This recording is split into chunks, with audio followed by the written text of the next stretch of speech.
బంగారం ధరలు రికార్డు సృష్టిస్తున్నాయి. అంతర్జాతీయ మార్కెట్లో ఆల్ టైమ్ హైకు బంగారం ధరలు చేరుకున్నాయి.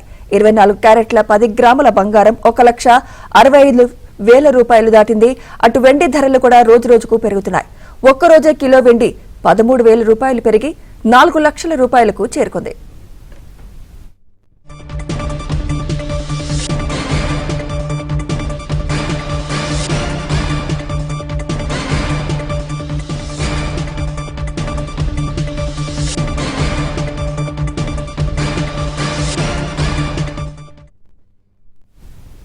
ఇదే అంశంపై విశ్లేషణ అందించేందుకు మనతో పాటున్నారు సీనియర్ బిజినెస్ అనలిస్ట్ సుందరరాజా గారు. సుందరరాజా గారు, గుడ్ మార్నింగ్ అండి. నమస్తే అండి. గుడ్ మార్నింగ్ అండి. ప్రెషియస్ మెటల్స్ మరి ఆల్ టైమ్ హైకి చేరుకుంటున్నాయి, మీరేమంటారు దీనిపై? మార్కెట్ లో చూస్తే కనుక గోల్డ్ అండ్ సిల్వర్ ఈ వారం కూడా చూస్తే కనుక భారీగా పెరిగింది.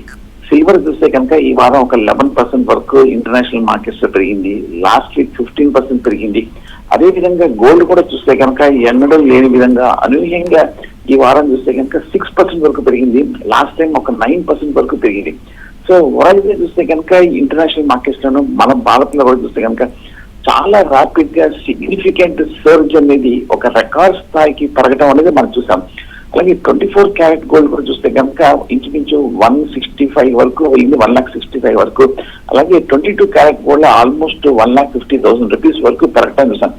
దీనికి ప్రధానమైన కారణం చూస్తే కనుక గ్లోబల్ గా కొంచెము ఈ వాణిజ్య యుద్ధం వల్ల కొంచెం అన్సర్టనిటీస్ నెలకొట్టడంతో సో గోల్డ్ కొంచెం సేఫ్ బెట్ గా భావించే గోల్డ్ లో పెరగటం అనేది, ఇన్వెస్ట్మెంట్ చేయడం అనేది మనం చూస్తున్నాం. సో అలాగే ఇంకో విధంగా ఇంకో పక్కన కూడా చూస్తే కనుక ప్రొడక్షన్ కూడా చూస్తే కనుక కొంచెం స్లో అవుతుంది చెప్పి రానున్న రోజులు కూడా చూస్తే కనుక గోల్డ్ కొంచెం సప్లై కూడా తగ్గుతుందని కొన్ని కన్సర్న్స్ మార్కెట్ లో ఉండడంతో చాలా మంది గోల్డ్ లో కూడా ఇన్వెస్ట్ చేస్తారు. అదేవిధంగా లాస్ట్ 1 year గా మనం గమనించుంటే కనుక స్టాక్ మార్కెట్ లో ముఖ్యంగా భారత్ లో కూడా చూస్తే కనుక రిటర్న్స్ రాకపోవడంతో గోల్డ్ కొంచెం ఈ లెవెల్లో కొంచెం బెటర్ పెట్టుగా ఉంటుంది, కొంచెం సేఫ్టీ ఉంటుందన్న ఉద్దేశంతో గోల్డ్ లో కూడా భారీగా మనం ఈ మధ్య కాలంలో కొనుగోలు చూసాము. అంటే ఇది ఇంకా ఎంతకాలం కొనసాగే అవకాశం ఉందంటారు?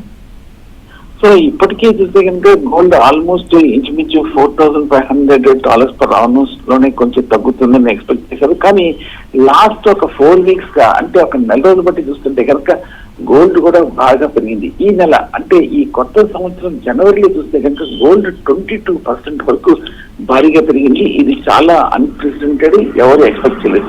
అదేవిధంగా జనవరి మంత్ ఈ నెల చూస్తే కనుక ఇంటర్నేషనల్ మార్కెట్స్ లో సిల్వర్ 60% వరకు పెరిగింది. ఆల్మోస్ట్ $71 నుంచి ఆల్మోస్ట్ $115 వరకు ఈ నెల రోజుల్లో గోల్డ్ అండ్ సిల్వర్ కూడా బాగా పెరిగింది. సో మార్కెట్ చూస్తే కనుక మనకి అంచనాలు మించి gold and silver precious commodities పెరిగింది. కానీ ఈ స్థాయిలో అంటే మేము అనుకుంటామో బహుశా గోల్డ్ ఈ లెవెల్లో కొంచెం భారీగా ఒక వెర్టికల్ గా పెరిగింది కాబట్టి కొంచెం ఎక్కడ ఈ లాస్ట్ కొన్ని నెలల్లో అంటే లాస్ట్ 6 months లో ఎక్కడ ఒక పాస్ తీసుకోకుండా పెరిగింది కాబట్టి బహుశా ఈ ఇంటర్నేషనల్ మార్కెట్స్ లో 5,300 5,500 చేరువలో ఉంది కాబట్టి ఇక్కడ కొంచెం బహుశా కొంచెం బ్రేక్ పడే అవకాశాలు కనిపిస్తుంది. బట్ ఏదైనప్పటికీ బ్రేక్ పడినప్పటికీ కొంచెం మధ్యలో మనం చూసాము లాస్ట్ 1 year గా తగ్గినప్పటికీ చిన్న చిన్న మేజర్ రియాక్షన్స్ తోటి అమ్మడి చిన్న స్వల్ప కరెక్షన్స్ తోటి మళ్ళీ గోల్డ్ కూడా పెరగడం చూసాం. పెద్దగా పడకపోవచ్చు, ఎందుకంటే ఓవరాల్ గా మనం చూస్తే కనుక డిమాండ్ కన్సిస్టెంట్ గా సస్టైన్ గా రావటం అనేది మనం చూస్తున్నాము. దాని తగ్గట్టుగా మనం చూస్తే కనుక ప్రొడక్షన్ కూడా చూస్తే కనుక కొంచెం లిమిటెడ్ గా అవుతున్న కారణం వల్ల బహుశా మేబీ చిన్న కరెక్షన్ అవసరం ఉంటుంది. బట్ ఓవరాల్ గా 2 ప్రెషియస్ కమోడిటీస్ స్ట్రాంగ్ గా కనిపిస్తున్నాయి గ్లోబల్ గా. రైట్, థ్యాంక్ యూ సుందరరాజా గారు.